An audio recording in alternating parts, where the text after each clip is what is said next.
మన ఛానల్లో కొత్తగా మై ఫస్ట్ సిరీస్ని స్టార్ట్ చేస్తున్నా. అదే అమ్మ చెప్పిన వంటలు.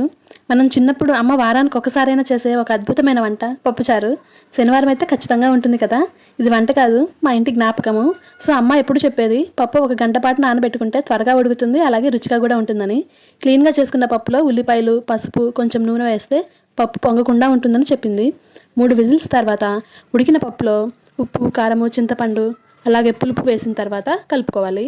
పోపు కోసం ఆయిల్లో తాలింపు గింజలు, జీలకర్ర, కరివేపాకు, ఉల్లిపాయలు, టమాటా ముక్కలు, పచ్చిమిర్చి ముక్కలు, బెండకాయ, వంకాయ, క్యారెట్ ముక్కలు, కొంచెం ఇంగువ కూడా వేసి వేగాక చారులో పోసి చారును మరగనివ్వాలి. చివరిగా కొత్తిమీర వేసి దించేయాలి. ఈ పోపు వాసనతో ఆకలి ఇంకా ఎక్కువ అవుతుంది. కమ్మడి పప్పుచారు అయితే రెడీ. ఇప్పుడు నేనే వండుతున్నా కానీ టేస్ట్ మాత్రం ఎప్పటికీ మా అమ్మదే. ఇలా మీరు వండే అమ్మ వంటల జ్ఞాపకం ఏదైనా ఉందా? కమెంట్లో చెప్పండి. నేనైతే బూందీతో తింటున్నాను. అప్పడము, ఊరు మిరగాయ అలా నంచుకొని తింటుంటే ఆహా